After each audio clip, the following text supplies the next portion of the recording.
வாரியார் சுவாமிகள் சொல்லுவார், மனுஷனுக்கு ரெண்டு வேணும். ஒண்ணு இன்பம் இருக்கணும், ரெண்டு துன்பம் போகணும்.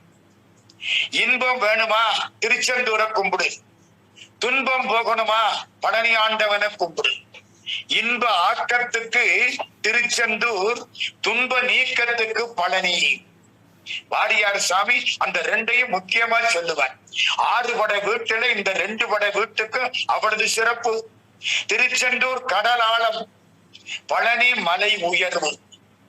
கடலுக்குள்ளே ரொம்ப ஆழத்துலதான் முத்து கிடைக்கும், மலை உச்சியில தான் தேன் கிடைக்கும். பழனி ஆண்டவன் மலை மேலே ஞான தண்டாயுதபாணியாய் வீற்றிருக்கிறான். அவன் கருணைக்கு எல்லையே கிடையாது. எல்லா பெருமக்களும் அவன் திருவடியில் விழுந்து வழிபாடு செய்கிறார்கள்.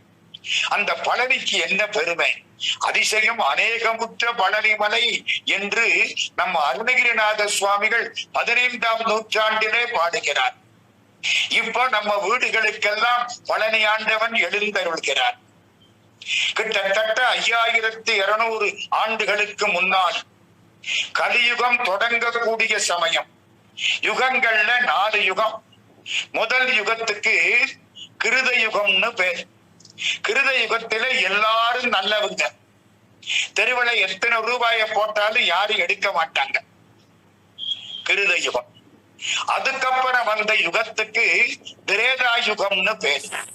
திரேதா யுகம் தான் ராமாயணம் நடந்த காலம். திரேதா யுகத்தில தப்பு செய்யறவன் கொஞ்சம் பேர், நல்லவங்க ரொம்ப பேர். ராவணாதியர்கள் அரக்கர்கள் இரக்கம் என்று ஒரு பொருள் இல்லாத நெஞ்சினர் அரக்கர் என்றுளர் பலர் அறத்தின் நீங்கினார். கொஞ்சம் பேரு தப்பு செய்வாங்க, ரொம்ப பேரு நல்லவங்களா இருப்பாங்க. தீமை கொஞ்சம், நன்மை அதிகம். அது திரேதா யுகம். இந்த அதுக்கடுத்த யுகத்துக்கு துவாபர யுகம்னு பேரு.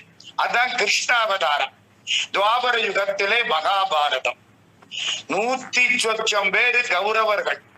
கௌரவர் 100, அதோட சகுனி, அதோட கர்ணன் எல்லாம் சேர்த்துக்கணும். இந்த பக்கம் பாண்டவர்கள் 5 பேர், பகவான் கிருஷ்ணன். கொஞ்சம் பேரு நல்லவர்கள், ரொம்ப பேரு தவறு செய்யக்கூடியவர்கள். அப்படிப்பட்ட ஒரு அமைப்பு இந்த அடுத்த யுகத்திலே வந்தது. அந்த யுகத்துக்கு துவாபர யுகம்னு பேர். துவாபர யுகத்துக்கு அடுத்த யுகம் இப்பொழுது நாம் இருக்கக்கூடிய கலியுகம். இந்த கலியுகத்துல எப்படின்னு கேட்டா, நன்மை தீமை சேர்ந்து இருக்கு. ஒருத்தனை பார்த்தா அவன் நல்லவனா கெட்டவனான்னு அடையாளம் கண்டுக்கலாம் மத்த யுகத்தில. இந்த யுகத்திலே அடையாளம் கண்டுகொள்ள முடியவில்லை. நல்லவன் மாதிரி இருக்கிறான், அயோக்கியன் ஆயிடுறான். நமக்கு ரொம்ப நாளைக்கு அப்புறம் தான் புரியுது. அப்ப 4 யுகம். முதலாவது யுகம் எல்லாரும் நல்லவர்கள், கிருத யுகம். 2வது யுகம் கொஞ்சம் தீமை ரொம்ப நன்மை, திரேதா யுகம். 3வது யுகம் ரொம்ப தீமை கொஞ்சம் நன்மை, துவாபர யுகம். இப்போ நன்மை எது தீமை எதுன்னு கண்டுபிடிக்கவே முடியல. இது நம்ம இருக்கிற கலியுகம். இந்த துவாபர யுகம் முடிகிற பொழுது ஒரு நிகழ்ச்சி நடந்தது. தர்மராஜாவுடைய ஆட்சி காலம். தர்மராஜா உட்கார்ந்து இருக்கிறார் அரியணையில. பக்கத்துல தம்பி சகாதேவன் இருக்கிறான். சகாதேவன் பெரிய கெட்டிக்காரன், மிக உயர்ந்தவன், ஜோசியம் தெரிந்தவன், சான்றோன். ஒரு சபைக்கு ஒரு வழக்கு வருது. வழக்கு என்ன தெரியுமா? 2 பேரு வர்றான். மகாராஜாங்கிறான். தர்மராஜா அப்படி நிமிர்ந்து பார்க்கிறார். என்ன? ஒருத்தன் சொல்றான், என் நிலத்தை அவனுக்கு நான் வித்து விட்டேன். இப்போ அந்த நிலத்தில புதையல் கிடைச்சிருக்கு. அவனுக்கு நான் நிலத்தை வித்து விட்டேன். அதனாலே நிலத்துக்கு மேல உள்ள மரங்கள் அவனுக்கு சொந்தமாகிற மாதிரி நிலத்துக்கு கீழே இருந்த புதையலும் அவனுக்குத்தான் சொந்தமாகணும். அவன் எனக்கு தர்றேங்கிறான், எனக்கு வேண்டாம் இவன் சொல்றான். அவன் என்ன சொல்றான்?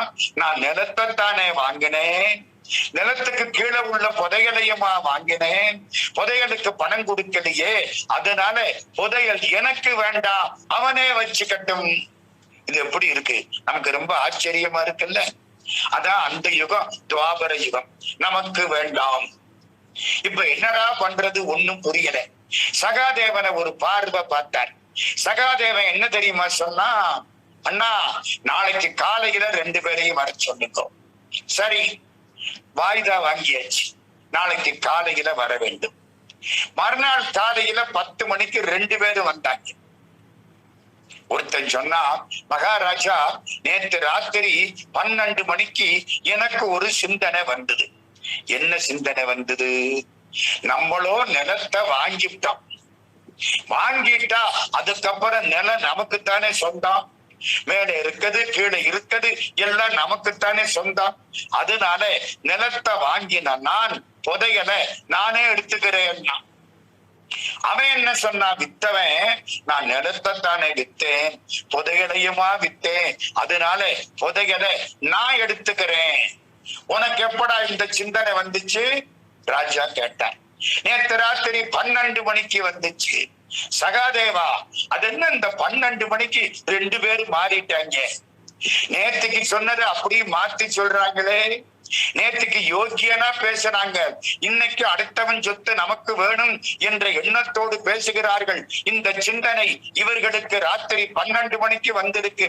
சகாதேவா, நேற்று ராத்திரி 12 மணிக்கு உலகத்திலே என்னடா நடந்தது?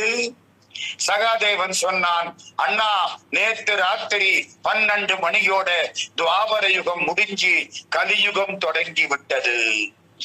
எப்போ கலியுகம் தொடங்கி விட்டதோ இனிமேல் நீதிக்கு இடம் கிடையாது, அநீதிதான் ஆட்சி செய்யும், ஒழுங்கு இருக்காது.